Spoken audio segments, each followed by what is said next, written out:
काश्मीरमध्ये काय चाललंय यावर आपण नेहमी चर्चा करतो. पण आज ज्या काश्मीरबद्दल आपण बोलणार आहोत तो भारताचा जम्मू काश्मीर नाही आहे, तर पाकिस्तानच्या ताब्यात असलेल्या पाकिस्तान व्याप्त काश्मीर म्हणजेच POK. कारण गेल्या काही आठवड्यांपासून तिथून येणाऱ्या बातम्या पाकिस्तानची झोप उडवत आहेत. आणि तिथले लोक आता फक्त महागाई, बेरोजगारी किंवा वीज संकटावरती आंदोलनं करत नाहीत, तर ते थेट पाकिस्तान विरोधात रस्त्यावरती उतरले आहेत. आम्ही पाकिस्तानचा भाग नाही, आम्हाला पाकिस्तान नको, आम्हाला स्वातंत्र्य हवं, अशा घोषणा आता उघडपणे दिल्या जात आहेत.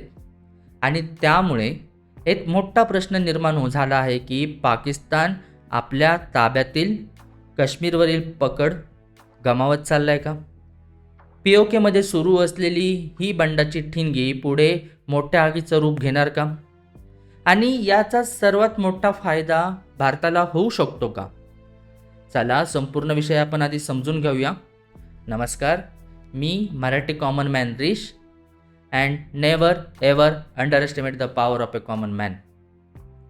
सर्वात आधी समजून घेऊया की POKमध्ये नेमकं घडतंय तरी काय. गेल्या अनेक आठवड्यांपासून पाकिस्तान व्याप्त काश्मीरमध्ये हजारो लोक सातत्याने आंदोलनं करत आहेत.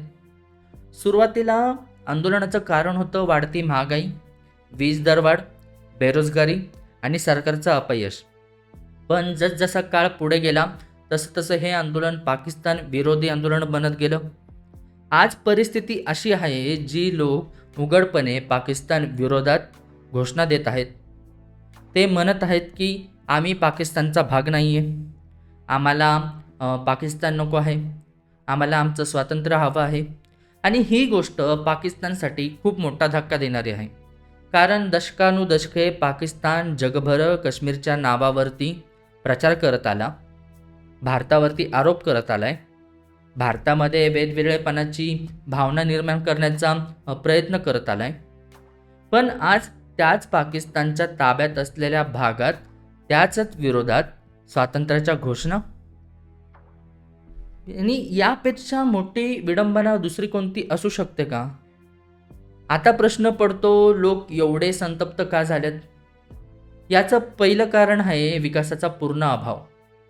आजही POKमध्ये अनेक भागांमध्ये चांगले रुग्णालये नाही आहेत, हॉस्पिटल्स नाही आहेत, हायस्कूल्सच्या सुविधा नाही आहेत, मोठे उद्योगधंदे नाही आहेत, रोजगाराच्या संधी नाही आहेत, रस्त्यांची अवस्था खराब आहे, वीज पुरवठा अनियमित आहे, महागाईने सामान्य माणसाचं जगणं कठीण करून सोडलं आहे. आणि दुसऱ्या बाजूला जर भारताच्या जम्मू काश्मीरकडे पाहिलं तर गेल्या काही वर्षात मोठ्या प्रमाणावरती विकास झालेला दिसतो आपल्याला. नवीन रस्ते, टनल्स, रेल्वे प्रकल्प, पर्यटन, गुंतवणूक, मेडिकल कॉलेज, नवीन पायाभूत सुविधा, आणि हे सरळ लोकांच्या डोळ्यासमोर आहे. आणि जेव्हा तुलना होते तेव्हा प्रश्नही निर्माण होणारच ना. POKमधील अनेक लोक आज विचारत आहेत, जर आम्ही पाकिस्तान सोबत आहोत तर आमच्या वाट्याला विकास का नाही आला? पण हा विषय फक्त महागाईपुरता मर्यादित नाही. स्थानिक लोकांच्या म्हणण्यानुसार आंदोलन वाढू लागल्यावर पाकिस्तानने कठोर कारवाई सुरू केली आहे. काही भागात इंटरनेटवरती निर्बंध आलेत, राशन आणि आवश्यक वस्तूंचा पुरवठा विस्कळीत झालेला दिसतोय आपल्याला, औषधांची कमतरता निर्माण झालेली दिसतीये, प्रदर्शनकर्त्यांवरती कारवाई झालेली आहे, अनेकांना ताब्यात घेण्यात आलेलं आहे. पण त्यामुळे आंदोलन थांबण्याऐवजी आणखी भडकत गेले. आणि आज लोक फक्त महागाईबद्दल बोलत नाही आहेत, तर ते म्हणत आहेत आम्हाला न्याय हवा, आम्हाला सन्मान हवा, आमच्या भविष्यासंबंधीचे निर्णय घेण्याचा अधिकार हवा. आणि या आंदोलनाखाली आणखी एक महत्त्वाचा मुद्दा म्हणजे काही स्थानिकांनी पाकिस्तानच्या लष्करावरती गंभीर आरोप केले आहेत. त्यांचं म्हणणं आहे की भूतकाळात काश्मीरमध्ये दहशतवाद वाढवण्यासाठी जी शस्त्र लागत होती ती पाकिस्तानच्या लष्करानेच दिली. भारत अनेक वर्षापासून जगभरात आरोप करत आला आहे की आता हेच आरोप पाकिस्तानच्या ताब्यातील लोक स्वतः करत आहेत. आणि जर हे आरोप खरे असतील तर पाकिस्तानसाठी हा आंतरराष्ट्रीय स्तरावरती एक मोठा धक्का ठरू शकतो. आता आणखी एक महत्त्वाचा मुद्दा समजून घेऊया आपण. POKच्या विधानसभेत 12 जागा अशा आहेत ज्या पाकिस्तान भारताच्या जम्मू काश्मीरमधून आलेल्या लोकांच्या नावावरती रोखून ठेवतो. यामागे पाकिस्तानचा राजकीय हेतू स्पष्ट आहे. त्यांना जगाला दाखवायचं आहे की संपूर्ण काश्मीर त्याचंच आहे. पण आता POKमधील लोकच या व्यवस्थेला विरोध करत आहेत. त्यांचं म्हणणं असं आहे की जर हा आमचा प्रदेश असेल तर बाहेरच्या लोकांसाठी जागा राखीव का? म्हणजेच पाकिस्तानने तयार कलेचं कथानक आज त्याच्याच विरोधात उभं राहताना दिसतंय आपल्याला.